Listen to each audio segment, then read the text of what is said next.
Assalamu alaikum wa rahmatullahi wa barakatuh, everyone. Welcome back to the Faith Revival. So in a very famous incident where Abu Sufyan goes to Jerusalem, and Abu Sufyan was not yet a Muslim.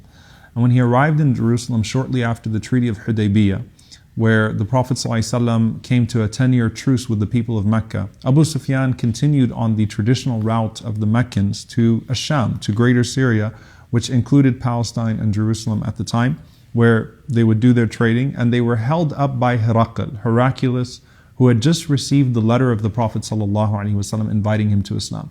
So he stands Abu Sufyan in front of him and puts the companions of Abu Sufyan behind him and says, I want you to answer every question I have honestly, and if your companions say that you tell a lie, that I'm going to kill you right now.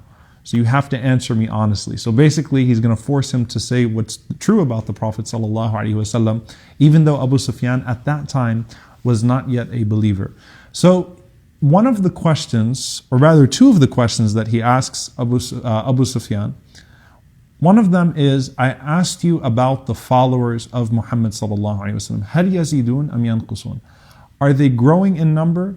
Or are they decreasing? Are they increasing or decreasing? Meaning, with all the persecution that you're putting these people through, are they growing in number or are they decreasing? And Abu Sufyan had to admit that they're increasing.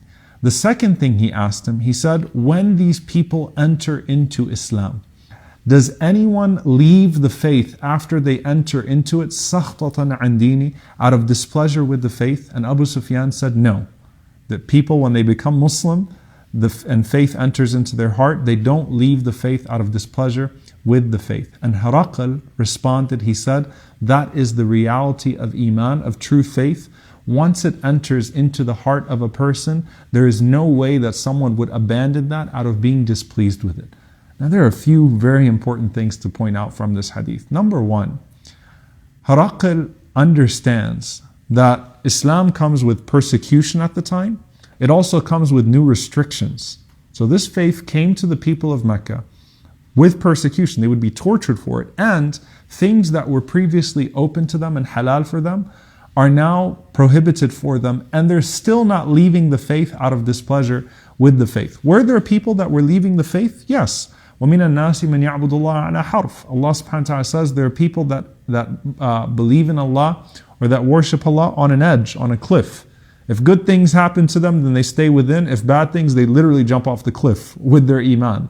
So there were some people that accepted Islam, kind of accepted Islam, and then as soon as they accepted Islam, if something bad happened, they said, forget this faith, good things aren't happening to me yet, I don't want anything to do with it. But he's saying someone that dives deeply into iman, once iman enters into the heart, there is no way that a person would give that up. Now, are there exceptions to that rule? Of course there are exceptions. Sometimes you will see people that leave Islam and they would actually attribute it to the religion. But most of the time, why people leave Islam is not because of something that has to do with Islam itself. Sometimes the scholars mention, إِنَّمَا يَخْشَى اللَّهَ مِنْ عِبَادِهِ الْعُلَمَاءِ. Those who truly fear Allah or are conscious of Allah are people of knowledge. So sometimes people leave out of ignorance. They did not properly study the faith, or they don't have the proper knowledge. So when they were challenged from a knowledge perspective, they were not able to answer not just to someone else, but to themselves. Sometimes people leave when they don't achieve benefits, right?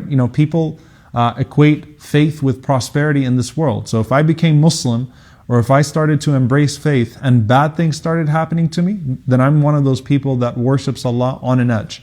Sometimes people leave out of hypocrisy, meaning they joined or they became Muslim or they accepted faith with a bad ulterior motive in the first place.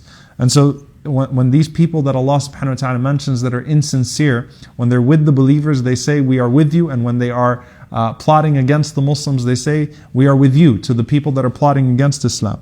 Sometimes people leave faith because they've never experienced what it's like to be away from Allah subhanahu wa ta'ala. And this is profound.